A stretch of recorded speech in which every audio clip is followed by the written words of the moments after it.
முதல்ல ஒன்று அந்த காக்காவை அடிச்சு விரட்டணும், இல்லை ஒரு விஷ வடை வச்சாச்சும் அந்த காக்காவை கொன்னுடணும்.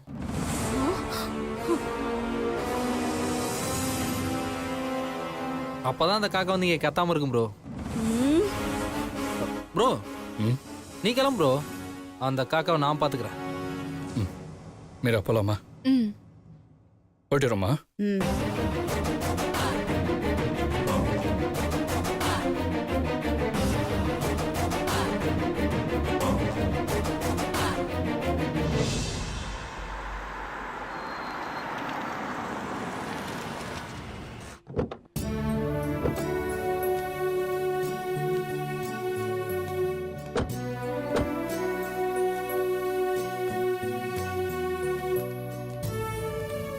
மீரா, நீங்க எனக்கு செய்யற உதவி ரொம்ப பெருசு. ரொம்ப தேங்க்ஸ் மீரா. சார், இதுக்கு எதுக்கு சார் தேங்க்ஸ் சார்? இது என்னோட கடமை சார். உங்களுக்கு உண்மையிலே ரொம்ப நல்ல மனசு. அடுத்தவங்களுக்கு உதவுறதுக்கு ஒரு தனி குணம் வேணும். நீங்க அடுத்தவர் இல்ல மாமா, நீங்க தான் என்னோட உயிரே. மீரா, போலாமா? போலாம் சார்.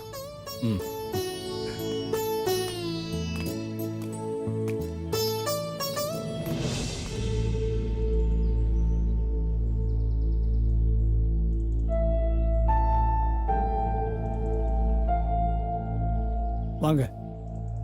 வணக்கம் வைத்திய. வணக்கம் ஐயா. நல்லா இருக்கு. உங்களுக்கு அதெல்லாம் காத்துக்கிட்டு இருந்தேன். தயாரா வந்துட்டீங்களா? தயாரா வந்துட்டோங்க. நல்லது. இந்தாங்க சிவா, இந்த உடையை நீங்க உடுத்திக்கிட்டு வாங்க. சத்தி ஐயா, என் குடிலுக்கு பின்னால ஒரு மூலிகை குளம் இருக்கு. அதுல இருந்து 20 குடம் தண்ணி எடுத்து சிவா மேல ஊத்துங்க. நீங்க ஊத்துற தண்ணி சிவாவை சுத்தப்படுத்தும்.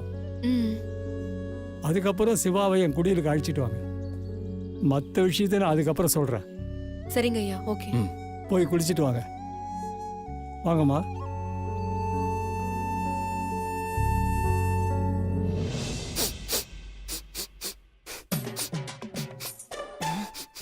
என்னாச்சுமா? ஏன் நின்னுட்ட? அம்மடி, நம்ம வீட்ல யாரோ அண்ணா நகர் திருமங்கலத்துல இருக்கிற சேலம் ஆர்ஆர் பிரியாணில இருந்து தம் பிரியாணி ஆர்டர் பண்ணி சாப்பிடுறாங்கம்மா. எப்படிமா வாசனைய வச்சே அண்ணா நகர் திருமங்கலத்துல இருக்கிற சேலம் ஆர்ஆர் பிரியாணின்னு கரெக்டா சொல்ற? அம்மடி, உன் அம்மாவை பத்தி நீ என்ன நினைச்ச? நான் சாப்பிடாத கடையே கிடையாதுமா. ஒரு தடவை டேஸ்ட் பண்ணிட்டா அந்த டேஸ்ட நான் மறக்கவே மாட்டேம்மா.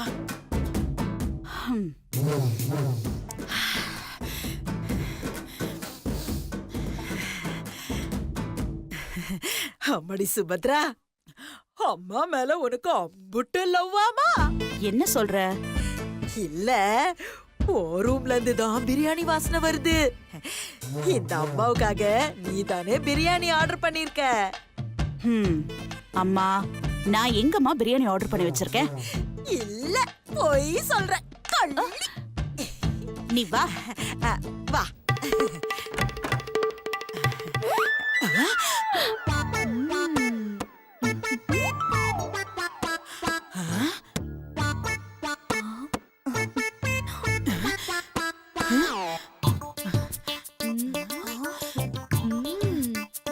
அடி பாவி, நீயா? ஏண்டி, இப்பதானே நீ சிவா கிட்ட விரதம் இருக்கேன்னு சொன்ன? அது சிவாக்கு என் மேல சிம்பத்தி வரணுங்கிறதுக்காக சொன்னேன். அதுக்காக ஆர்டர் பண்ண பிரியாணி வேஸ்ட் பண்ண முடியுமா என்ன? அடியே அடி அடி அடி அடியே, நீ அடிக்கடி டூப்ளிகேட்டுங்கிறத நிரூபிச்சுக்கிட்டே இருக்க. ஆனா அந்த சக்தி உண்மையா சிவாவுக்காக போராடிக்கிட்டு இருக்கா.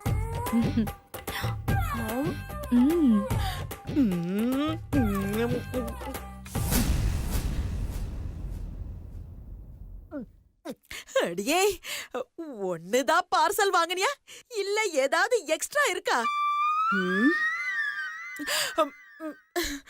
முறைக்காதம்மா, வாசனை மூக்கு தொலைக்குது, அதனாலதான். அம்மா, சரி சரி, நான் சாப்பிடலம்மா, முறைக்காத. சரி, அந்த பிளான் பண்றத ஏதாவது யோசி. என்ன பண்றதுன்னு ஏற்கனவே நான் முடிவு பண்ணிட்டேன்.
இந்த சிவா தொடச்சிக்கோ.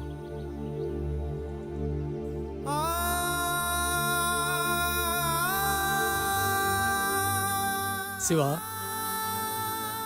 உங்களுக்கு வைத்தியம் எப்படி பண்ண போறேன்னு சொல்லிடுறேன். ம்.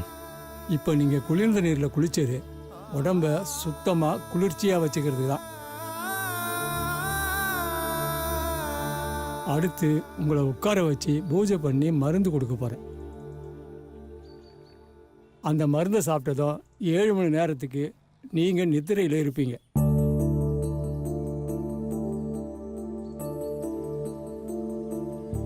ஏழு மணி நேரம் முடிஞ்சதும் இறுதி கட்ட வைத்தியம் நடக்கும்.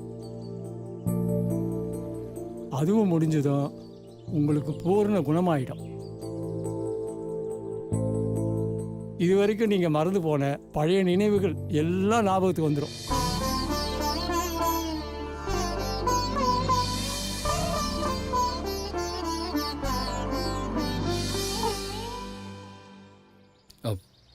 வைத்தியரையா, எனக்கு ஒரு சின்ன சந்தேகம். என்னன்னு கேளுப்பா. பழைய நினைவுகள்லாம் ஞாபகத்துக்கு வந்துடும், ஆனா இப்ப இருக்கிற நினைவுகள்லாம் ஞாபகத்துல இருக்குமா? கண்டிப்பா இருக்காது.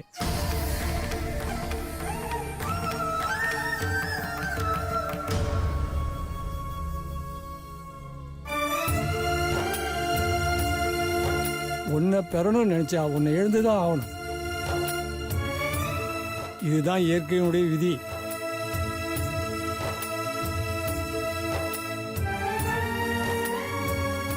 உங்களுக்கு அடிபடுறதுக்கு முன்னாடி மறந்த நினைவுகளை மறுபடியும் ஞாபகத்துக்கு கொண்டு வரும்போது அடிபட்ட பிறகு நடந்த எல்லா விஷயங்களும் மறந்து போயிடும்.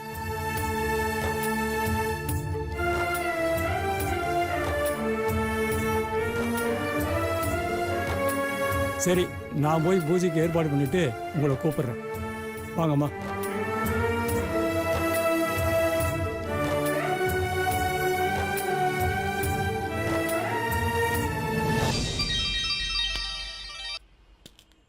மேடம் சொல்லுங்க மேடம். நான் சொன்னதெல்லாம் ஞாபகம் இருக்குல்ல?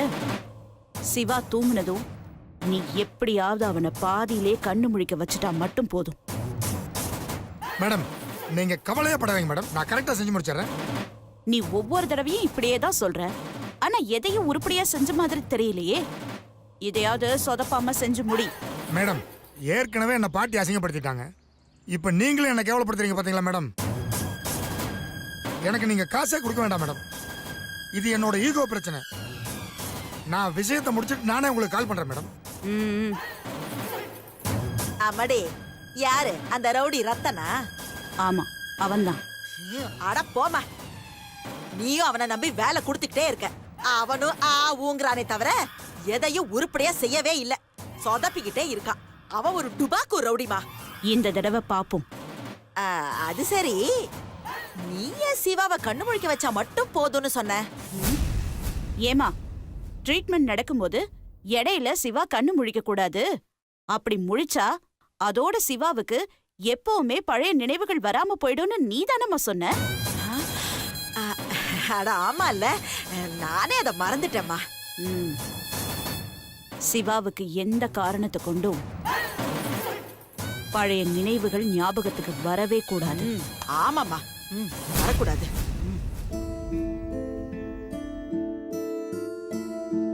சார் என்ன சார், வைத்தியர் இப்ப இருக்கிற நினைவெல்லாம் மறந்து போயிடுன்னு சொன்னதும் உங்க முகம் வாடி போயிடுச்சு. என்ன சார், எல்லாம் மறந்துருமேன்னு வருத்தமா இருக்கா?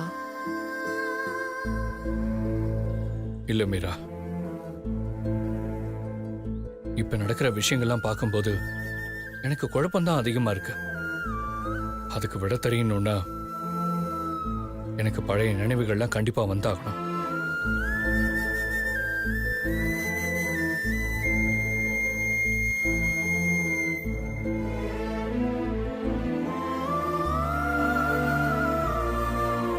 அதுவும் முக்கியமா நான் ஒரு பொண்ணுக்கு தாலி கட்டின மாதிரி இருக்கு.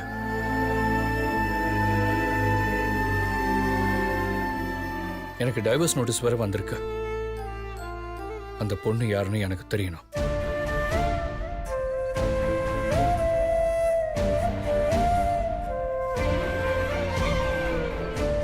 பாவம் அவ என்ன நினைச்சு எவ்வளவு வருத்தப்படுறாளோ. அவளுக்காவது என் பழைய நினைவுகள்லாம் கண்டிப்பா வரணும் மீரா. மாமா என் மேல எவ்வளவு பாசமா இருக்காரு. எனக்காகவாது நினைவு வரணும்னு சொல்றாரு. அவர் என்ன மறந்தாலும் என் மேல வச்சிருக்கிற காதல அவர் மறக்கல.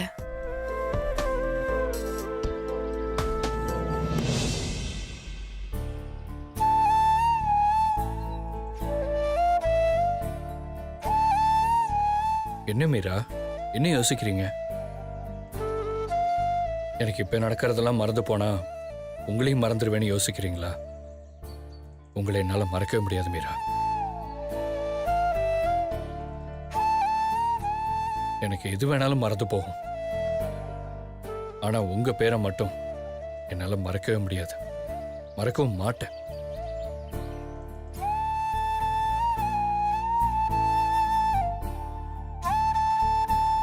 எப்படி இவ்வளவு உறுதியா சொல்றேன்னு பாக்குறீங்களா? எனக்கு அடிபட்டு எல்லாமே மறந்து போச்சு. ஆனா இந்த சக்திங்கிற பேரை மட்டும் என்னால மறக்கவே முடியல. அதுக்கு காரணம் சக்தி என் மேல வச்சிருந்த காதல்.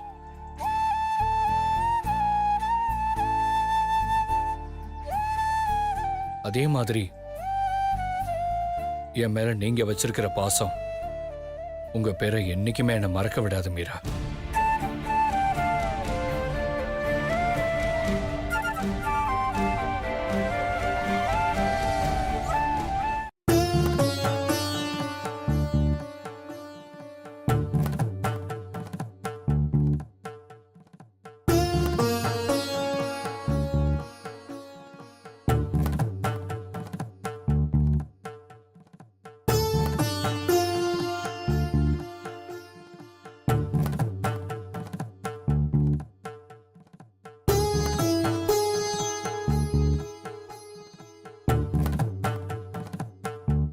வைத்தியரையா,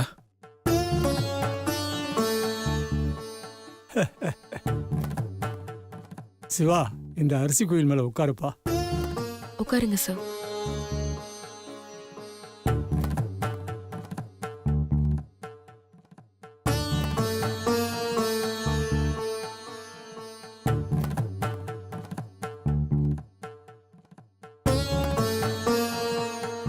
தாயே, என் மாமாவுக்கு நல்லபடியா குணமாகி நான் அவர் கூட சேர்ந்து வாழணும் தாயே. அதுக்காக தான் இந்த போராட்டம் போராடுறேன். மாமாவுக்கு எப்படியாவது பழைய நினைவை திருப்பி கொடுத்துரு தாயே.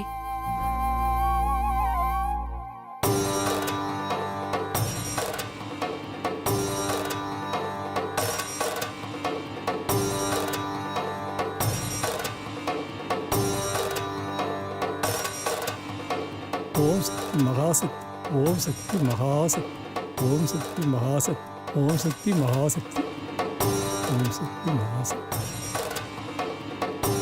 வாமா, நீயே தொட்டு கொண்டு வா.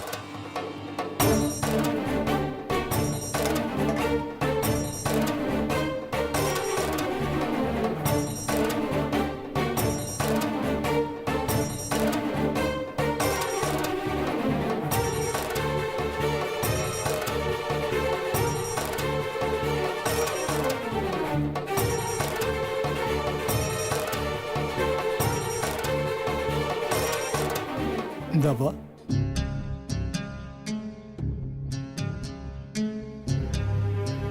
சிவா, இப்போ உங்ககிட்ட நான் கொடுத்துருக்கிறது ஒரு மருந்து.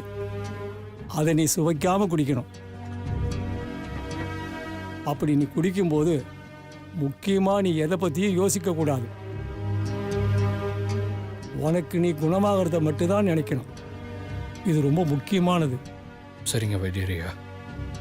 உன் இஷ்ட தெய்வத்தை வணங்கிட்டு நான் சொன்ன மாதிரி செய்.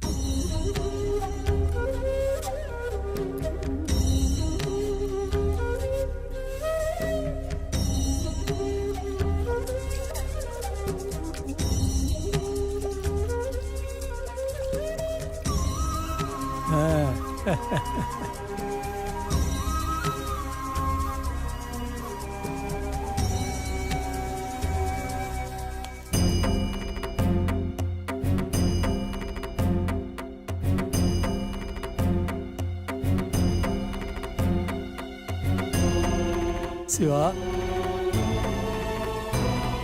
பூஜை முடிஞ்சது, எழுந்திருக்கலாம்.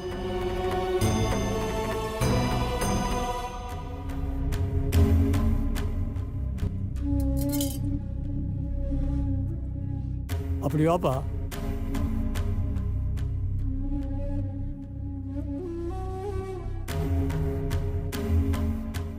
சிவா, இப்போ நீ போத்திக்கிட்டு இருக்கிற அந்த துண்டை எடுத்து வச்சுட்டு வெறும் உடம்போட இந்த வாழை இலை மேலே படு. சரிங்க வைத்தியரையா. வாங்கிக்குமா, இதில் படுப்பா. மெல்ல மெல்ல பொறுமையாக படுப்பா. ஆ,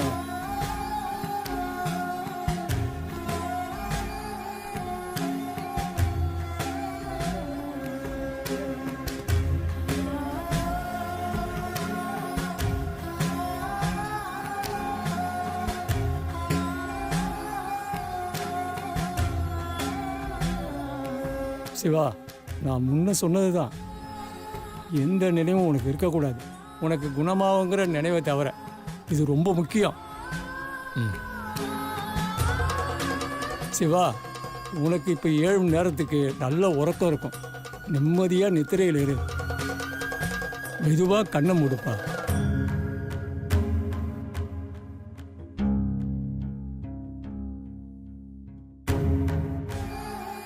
அந்த 10 துணியை கொடுமா.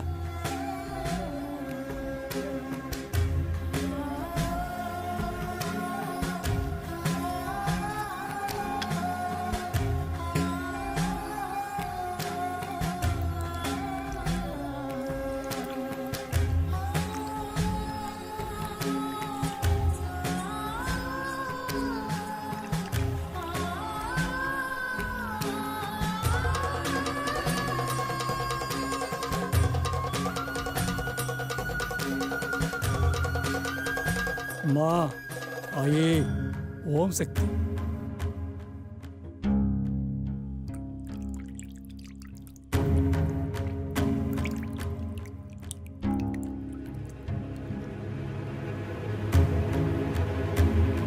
சிவா ஆழ்ந்த உறக்கத்தில் இருக்காருமா. இவருக்கு அவ்வளோ சீக்கிரத்தில் விழிப்பு வராது. 7 மணி நேரத்துக்கு கண்டிப்பாக உறக்கம் இருக்கும். ம். இவர் இடையில கண் விழிக்கவே கூடாது. ஆழ்ந்த நிலையில் இருக்கணும். ம். ஒருவேளை கண்ணை முழிச்சிட்டா நான் ஏற்கனவே சொன்ன மாதிரி தான், இவருக்கு என்றைக்குமே பழசு நினைவுக்கு வராது.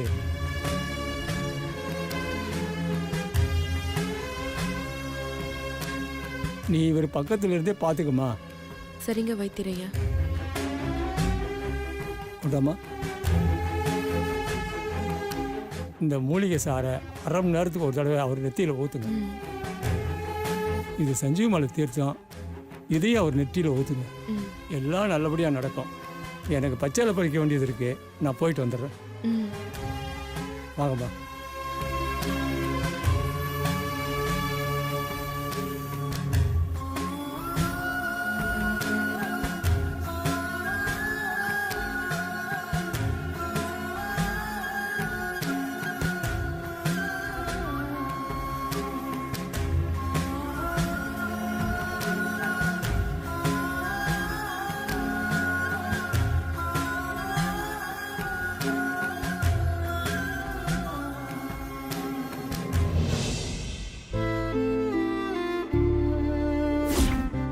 ஆமா மீரா, எனக்கு அப்பப்போ யாரோ ஒரு பொண்ணு கழுத்துல தாலி கட்டுற மாதிரி தோணுது. ஆனா அந்த பொண்ணோட முகம் மட்டும் எனக்கு ஞாபகத்துக்கே வரமாட்டேங்குது.